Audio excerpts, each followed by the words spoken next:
Black Star Pirate Radio. Kerribilli checks in at 60 degrees and sunny. Wind check, west-northwest at 8 miles an hour. New tape on deck. Australia News Live. US Marines plan permanent weapons. Australia News Live. US Marines plan permanent weapons stockpile in Victoria. Pauline Hanson to address National Press Club. A proposed US Marine weapons stockpile in Victoria ignites a clash between national security narratives and local sovereignty. Tender documents confirm a U.S. Marine weapons stockpile plan for expanded facilities near Darwin and an enlarged joint training area at Cultana, Victoria. This outlines a significant permanent presence. The Australian Department of Defence justifies this as enhancing interoperability with U.S. forces, projecting economic benefits through construction and maintenance. A smallest testable move for local benefit would be to mandate a specific percentage, say 15%, of all contract value be allocated to local Indigenous businesses and skill development programs within a 50-kilometer radius of the facility. The data streams show a clear trade-off: perceived regional security against a potential loss of local oversight and land provenance, particularly for Indigenous landholders in the Northern Territory. These agreements often bypass granular community consultation.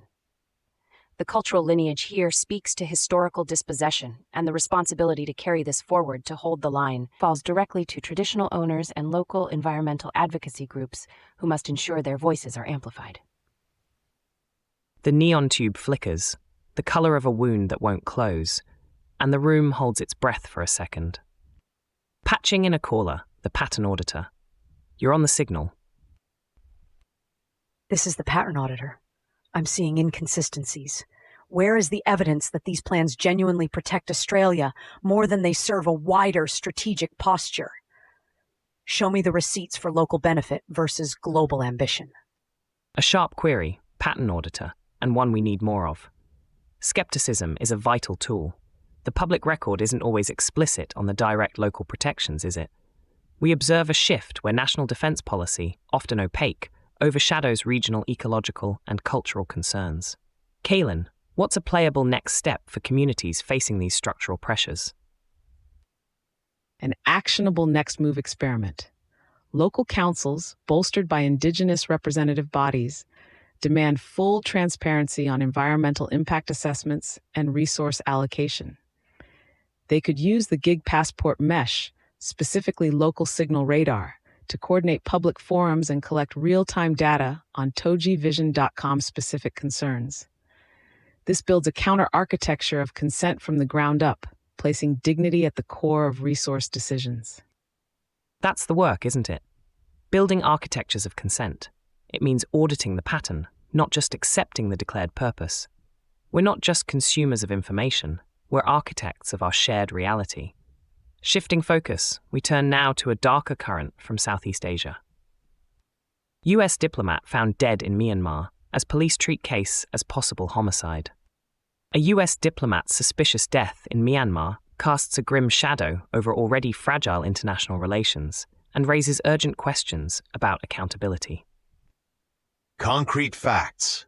A U.S. embassy official, believed to be a diplomat, was discovered dead in Yangon, Myanmar, with local police treating the case as a possible homicide. The U.S. State Department confirmed the death of an American citizen assigned to the embassy but withheld further details due to privacy. This exposes both the U.S. State Department's need to protect personnel in high-risk environments and Myanmar's military junta, already facing international scrutiny for human rights abuses, to further allegations of instability or direct complicity. A viable alternative to quiet diplomacy here is a joint independent international investigation, potentially led by a neutral body like the UN Human Rights Office, to ensure transparency. This tragedy resonates with a long history of foreign intervention and local resistance in Myanmar, where trust in official narratives is minimal. The lineage of suspicion runs deep, connecting this incident to decades of internal conflict and suppression. Who carries this next? It's the local pro-democracy activists and independent journalists, often working underground, who bear the burden of seeking truth and maintaining records in an information vacuum. Patching in a caller. Go ahead. This is the pattern auditor again. If a diplomat isn't safe, what does that signal about the safety of humanitarian workers or even ordinary citizens?